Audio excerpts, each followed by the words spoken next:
dapatnya tuh dari rekan kerja misalnya. Nanti emosi kan jadi terlibat tuh Mas Rudi, gimana tuh? Ya, maka itu kalau menurut saya sih sebetulnya kita jangan pelit untuk memuji. Entah itu suami, entah itu istri. Iya. Kayak contoh, waduh Peggy, kamu malam ini cantik sekali. Waduh. Ya, sama. Iya. Seperti suami kalau kita udah kawin perak 25 tahun atau 30 tahun, jarang dapat pujian dari istri toh. Kalau Tapi begitu istri, "Papa, kamu kok pakai dasi hari ini?"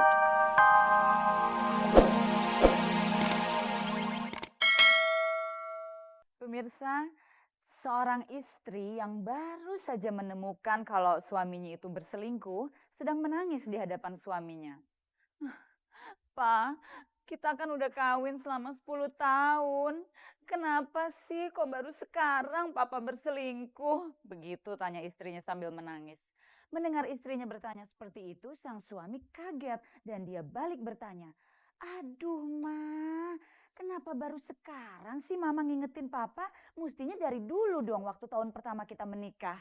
Selamat malam pemirsa. Dari lantai 6 Hotel Indonesia Jakarta, kembali saya Peggy Melati Sukma hadir ke hadapan Anda dan kita akan bersama-sama menikmati sejuknya hembusan angin malam.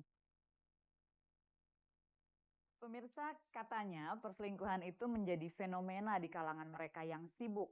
Kenapa ya begitu? Apa mungkin karena orang-orang yang sibuk itu orientasinya hanya kepada karir sehingga terjadilah pergeseran dalam pola hidup mereka. Malam ini saya kedatangan 2 orang tamu, dua-duanya udah pasti orang sibuk karena dua-duanya sama-sama orang berkarir. Yang pertama Mbak Citra Triadi, selamat malam Mbak Cit.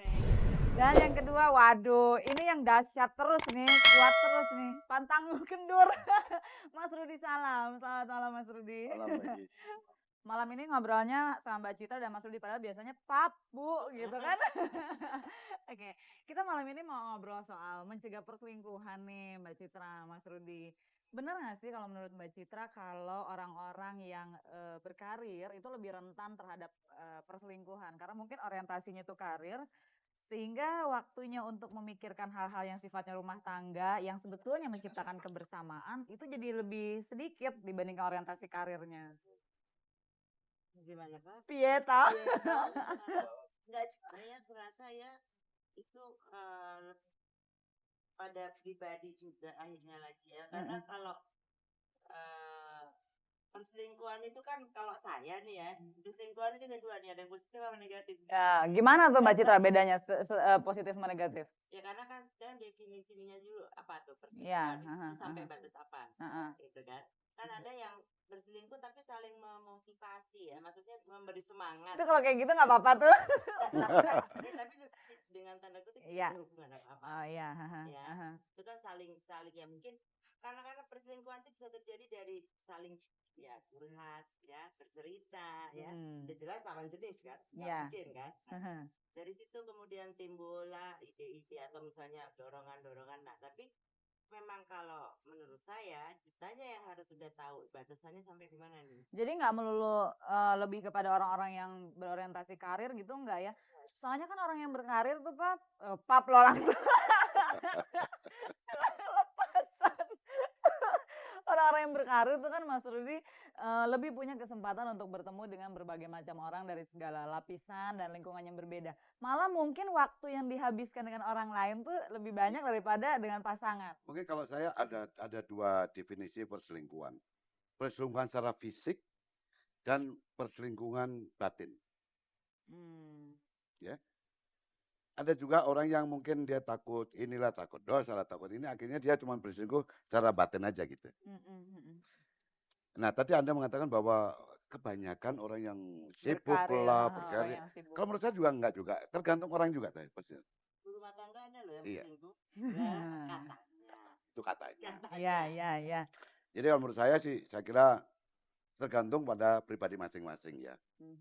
Nah itu tadi kalau Mbak Cita dia bilang bahwa kalau kita ketemu orang yang, ada orang Jawa mengatakan tresno jalaran suko kulino. Cinta karena keseringan ketemu gitu. Nah itu juga tuh Mbak Citra, Mas Rudi.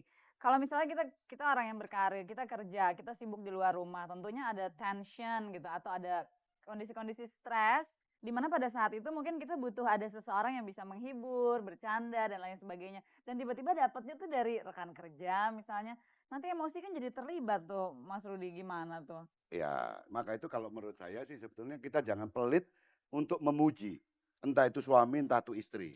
Iya. Kayak contoh, waduh Peggy, kamu malam ini cantik sekali. Waduh.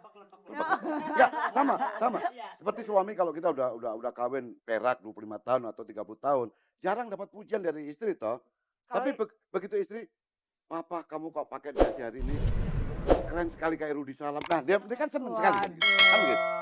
Gitu ya. Atau istrinya, biarpun udah tua, udah pakai ompong giginya, "Mama kamu cantik deh, Ma." Jadi untuk kita berselingkuh nggak jadi lagi gitu. Karena kita menemukan Ada yang ngerem gitu ya ya, Mas itu, ya.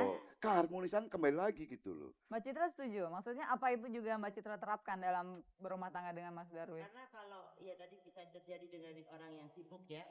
Kalau orang sibuk itu kalau kita punya masalah, apalagi masalah rumah tangga ya, kalau buat saya itu untuk kita bercerita kepada lawan jenis itu pilih-pilih. Ya, Gitu loh. Karena itu yang bisa hati-hatilah. menimbulkan ya baik itu urusan rumah tangga, urusan pekerjaan karena dari situ biasanya timbul. Yang seseno Ya. tadi. Ingat Ya. nggak waktu kita menikah, itu kan ada kata-kata honeymoon. Aha. Honey itu kan manis. Jangan sampai kalau kita udah menikah lama, itu nggak ada honey lagi, adanya cuka. Kecut ya. Kecut. Jadi kan honey lagi, itu manis lagi. Harus terus dipelihara kemanisannya Itu yang mencegahnya. Ya, tapi tadi Mas Rudi sama Mbak Citra nyebut juga sedikit soal ada perselingkuhan batin, ada perselingkuhan fisik gitu. Kalau misalnya kita suka sama orang, kita menyukai seseorang, tapi kita nggak sampai having sex sama orang itu. Cuma secara emosi kita memiliki kedekatan dan kemudian ada juga ketergantungan gitu kepada orang di luar pasangan kita. Itu udah berselingkuh belum? Nah, kembali lagi Kalau tuh menurut ya. saya sih udah ya.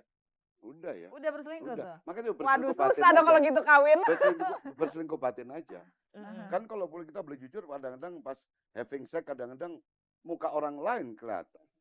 Fantasi seksual gitu. Ya. Enggak, artinya kan, nah itulah.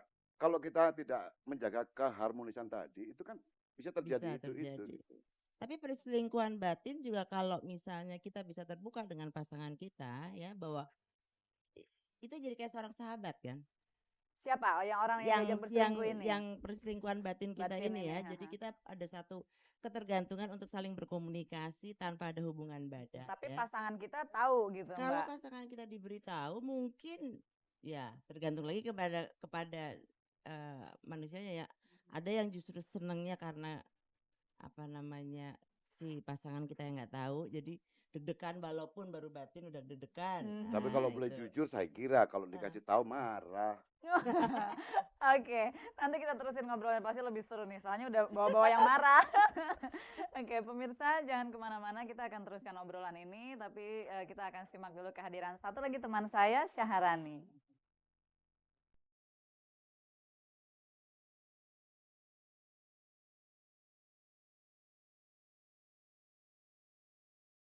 Syaharani, aduh fantastik banget suaranya ya. Rani, kita dari tadi lagi ngobrol soal perselingkuhan nih. Pernah gak sih Rani bergaul dengan satu lingkungan yang di dalamnya tuh banyak satu sama lain yang berselingkuh? Oh banyak, nyanyi malam. Everyday lihat. Curhat lah langsung jujur. Everyday lihat yang seperti itu ya? Ada, tapi di mana-mana ada. Nggak cuman yang public figure kayak Peggy, kayak Mbak Citra, kayak Rani juga. Tapi saya kira tuh di mana-mana. It's ya hidup memang begitu. Oke.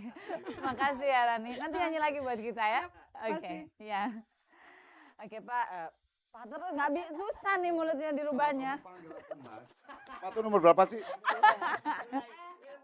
Ah, itu dia. Nah, ilmu-ilmu seperti ini nih yang suka bikin tiba-tiba pengen selingkuh gitu. Aku udah tahu sekarang ilmunya dia. Gimana tuh? Ilmu puji-pujian. Ilmu puji-pujian. Iya. Tadi kita sempat nyinggung soal having sex nih, Mbak Citra, Mas Rudi. Gimana sih mengatasi perasaan jenuh dan bosan gitu? Tentunya kalau kita menikah dengan satu orang, kita akan having sex terus dengan orang yang sama selama kurun waktu yang panjang gitu. Itu ngatasin kebosanannya gimana nih? Mungkin Mbak Citra bisa kasih solusi, Mas Rudi juga. Mungkin kalau dari pihak saya, dari pihak laki mungkin ya. Jadi banyak sekali saya dengar kalau sudah nikah kawin perak atau sudah nikah 20 tahun, dia mengatakan begini, "Wah, saya ini udah nikah terlalu lama, jadi udah kayak kakak adik." Kalau menurut saya salah. Nah, persepsi salah tuh. Kalau kakak adik berarti bagaimana kakak adik? Saudara-saudara Kita ya. tetap aja, wah udah kawin lama, udah nikah lama, tapi perasaan kayak bulan madu terus, kayak pacaran terus. Jadi Dan mungkin itu satu, salah satu cara mencegah perselingkuhan gitu. dan kedua,